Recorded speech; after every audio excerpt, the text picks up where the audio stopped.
hoy en esta ocasión felices y contentos, hoy en este día tan especial, nada más y nada menos en honor de nuestra Virgencita de Guadalupe, sí señor, nuestra Reina de Guadalupe.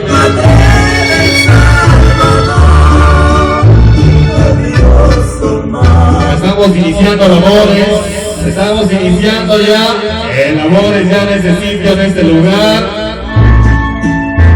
Adiós, hija del Padre. Esa mi invitación es César.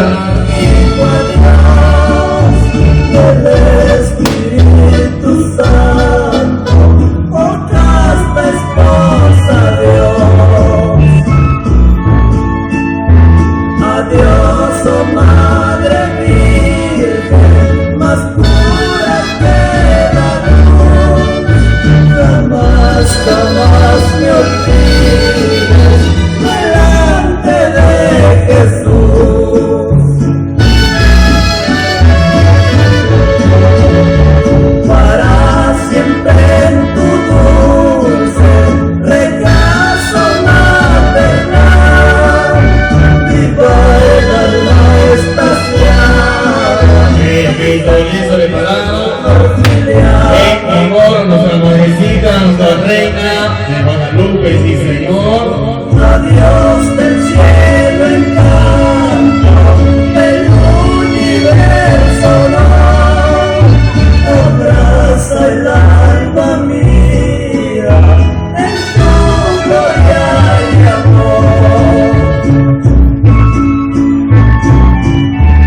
Ok, señores, exactamente 10 minutos ya para que toda la gente de estos alrededores se vayan reportando, vayan haciendo acto de presencia, porque ya en breve iniciaremos con el rosario.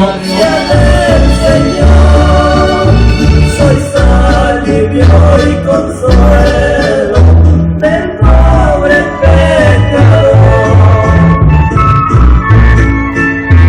De tu divino rostro, la belleza dejar. Permíteme que vuelva tus plantas a besar. Mas dejarte, oh María, más cierta el corazón, te lo entregó Señor, en tu bendición.